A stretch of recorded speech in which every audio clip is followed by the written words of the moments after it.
خادم ہوں جو نوجوان ہیں، بزرگ تو ظاہر ہے کہ بچپن سے عزاداری سن رہے ہیں، انہیں پتہ ہے کہ مقام اہل بیت کیا ہے۔ اس نے سوال کیا مولا آپ کی محبت کا مقام کیا ہے اور آپ کی محبت کا فائدہ کیا ہے؟ آج ہمارا معاشرہ ہر کام کرنے سے پہلے فائدہ سوچتا ہے نا، کسی کو ہم سلام بھی کرتے ہیں تو سوچتے ہیں مطلب کوئی فائدہ ہوگا تو سلام کریں گے، فائدہ نہیں ہے تو کوئی سلام بھی نہیں کرتا۔ تو اس نے سوال کیا مولا آپ کی جو محبت رکھتے ہیں اور بنو امیہ کا زوال ہے، بنو عباس کا اقتدار آ رہا ہے، تو آپ کی محبت ہم رکھ رہے ہیں، بنو عباس جو ہے وہ نعرہ پاک کا لگا رہے ہیں لیکن ان کے عزائم خطرناک ہیں، آپ کی محبت کا فائدہ کیا ہے، آپ کی محبت کا مقام کیا ہے؟ تو میرے مولا نے فرمایا سن اے خراسانی حل الدین الا الحب، کیا ہم اہل بیت کی محبت کے علاوہ بھی کسی چیز کا نام دین ہے؟ یعنی ہم اہل بیت کی محبت ہی اہل دین ہے۔ اور پھر فرمایا کہ تُونے مقام پوچھا ہے نا اہل بیت کی محبت کا، سن اے خراسانی ہم اہل بیت کی محبت کا مقام یہ ہے واللہ لو احبنا حجر فی هذه الدنیا لحشرہ اللہ معنا یوم القیامہ۔ میرے مولا نے فرمایا اگر کوئی پتھر بھی اس دنیا میں ہم اہل بیت سے محبت رکھے گا، اللہ قیامت کے دن اس پتھر کو بھی ہم اہل بیت کے ساتھ محشور فرمائے گا۔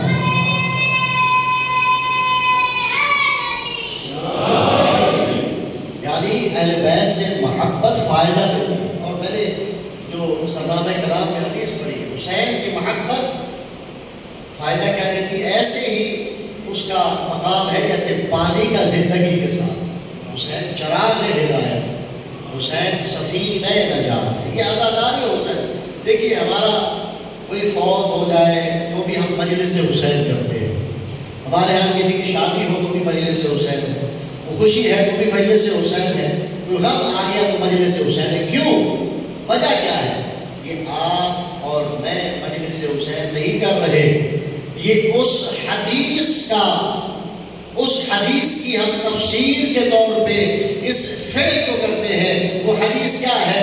اللہ کے رسول نے فرمایا اِنَّا لِلْحُسَيْنِ حَرَارَةٌ فِي قُلُوبِ الْمُؤْمِنِينَ لَا تَبْرُدُ أَبَدًا۔ اللہ نے آپ کے اور میرے دلوں میں حسین کی محبت کی حرارت کو عطا فرما دیا ہے۔ آپ اور میں مجلس نہیں کر رہے، یہ اللہ کے رسول نے فرما دیا ہے کہ حسین کی محبت کی حرارت کو اللہ نے ہمارے دل میں رکھ دیا ہے۔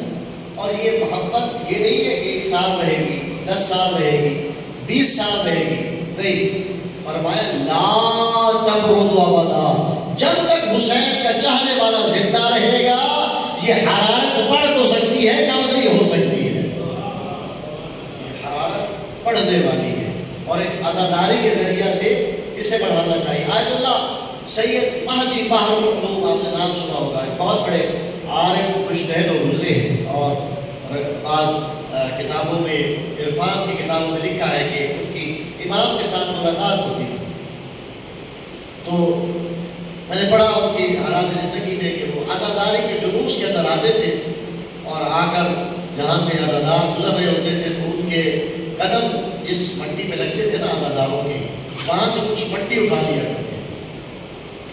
تو لوگوں نے اعتراض کرنے والے تو بہت ہوتے ہیں نا، شاعر حسینی پہ اعتراض کرنا بڑا آسان ہے کہ یہ کر دو وہ کر دو، بات ہے تو آیت اللہ سید مہدی بحر العلوم نے وہ مٹی اٹھائی اور اپنے پاس رکھ دی۔